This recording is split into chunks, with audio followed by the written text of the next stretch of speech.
Good morning, I'm Harley Schlanger from the LaRouche Organization with your daily video update for November 2nd, 2023. As we're in the midst of two wars with horrific consequences coming from them, terrible devastation, it's sometimes difficult to remember that we're also in the midst of a deepening global economic crisis. Our attention is grabbed by the horrors of war and the real probability that these wars could spread into a World War III and possibly a nuclear war. There are events worth our attention, though it is likely you've been deprived of an honest account of some of these events due to the corruption of the media cartels and the censorship industrial complex, which keeps the truth away from you as much as they can. But what we can see is that the economic crisis, which is the root cause of these wars, is continuing to unfold. But before I get to that, let me mention one of the events that's worth noting. The resignation on October 28th of Craig Mokhiber, the director of the New York office of the UN's Office of High Commissioner of Human Rights. Mokhiber is a human rights activist and has been employed at the UN for 30 years. In his resignation letter, he wrote the following, quote, "Once again, we are seeing a genocide unfolding before our eyes, and the organization that we serve," referring to the UN, "appears powerless to stop it," unquote. He said the UN has surrendered to the power of the United States and the fear of the Israel lobby, and has, as a result, lost credibility. He called for international actors to create a new paradigm in the region based on equality for all. Now, there are many details in his letter, and I'm attaching a link to it so you can read for yourself the anguish of a 30-year veteran of human rights struggles, and his concern over the inability of his office to stop what he calls a, quote, textbook case of genocide, unquote, in Gaza. There are rallies going on all over the world. Some people are trying to paint these as anti-Semitism or attacks on Jews. In fact, it's people of conscience, for the most part, not defenders of Hamas, but people who are horrified by the retribution being exacted against the innocent civilians of Gaza by Israel in a drive for revenge, which only deepens the cycle of violence and pushes us further away from peace. The peace that Netanyahu seeks is what might be called the peace of the grave, and it never lasts. There will be a national rally this Saturday in Washington, D.C., and there are probably events all over the world. Look for them and join them and participate as the people assert their sovereignty over the power of the corporate cartels, which are committed to wars to defend their collapsing order. Now, let's look for a moment then, turn our attention to the underlying cause of the war, the collapse of the economies in the transatlantic countries, and the emergence of an alternative to the dollar system. This emergence is centered around Russia, China, the BRICS nations, and the emergence of nations of the global south.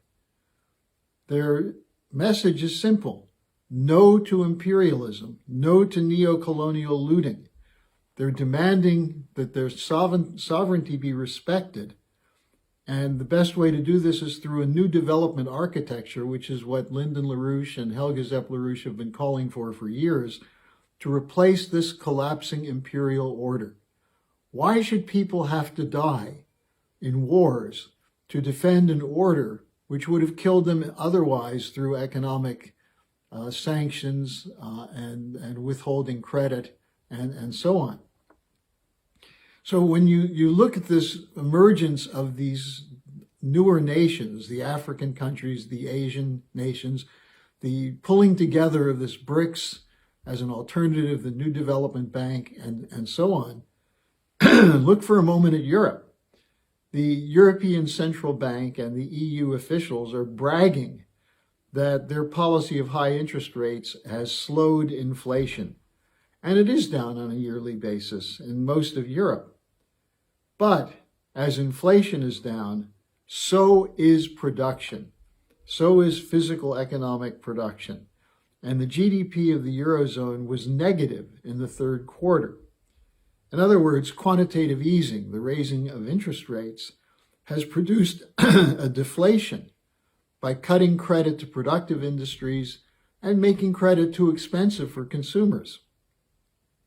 Germany, in fact, is in a recession and is speeding toward a deindustrialization at a breathtaking rate, one which is causing many Mittelstand companies to close down or look to relocate elsewhere for affordable energy and credit. Yet the European Central Bank is continuing to increase interest rates. Now, there's another aspect of the failing economy, which is the subject of an article in yesterday's Financial Times. The collapse of the green transition, which is pushed by the transatlantic corporate cartels. The article reports that Ørsted, the world's largest offshore wind developer, pulled out of two major projects in the United States off the coast of New Jersey and had to have a significant write-down of its portfolio. Its stock fell 15% yesterday. The Financial Times quotes an expert who said that the U.S. offshore wind industry is, quote, fundamentally broken. Now, it's largely due to increased costs, regulatory concerns, the inefficiency of wind power, and not to mention that inefficiency because there's not enough wind. Now, at the same time, African nations are turning away from the alternative energy proposals coming from the EU and the United States and looking to Russia and China, and to some extent India, for nuclear development, for advances in gas and coal, for hydroelectric electricity production. And this is the new paradigm backed by the BRICS, not the negative growth model that's being pushed by the European Union and the United States as necessary to stop global warming by reducing the amount of carbon in the atmosphere. The African countries are saying, why should we have our populations suffer for the sake of what they don't believe to be a positive approach to the effects of so-called global warming? And that's why the transatlantic nations are continuing to support wars against particularly Russia and China, and to carry out other kinds of actions, including sanctions and credit cutoffs, to nations that are moving with the BRICS to a new paradigm.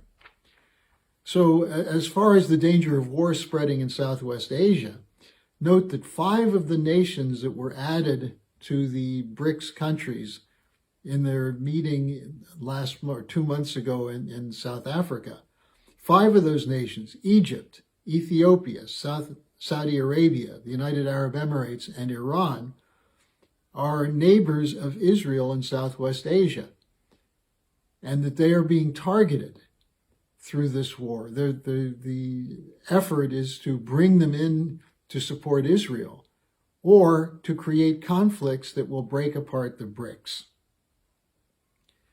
So most of the global South, including all of these nations, supported the resolution in the UN General Assembly, which called for a ceasefire.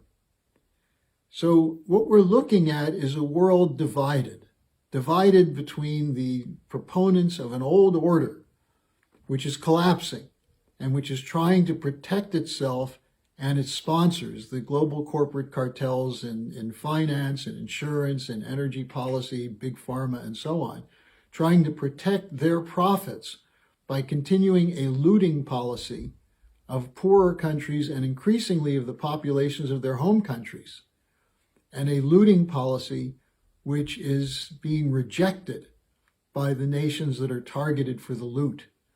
And that's what the fight is about for a new paradigm. That's why we have called for a new security and development architecture to replace the collapsing unipolar order.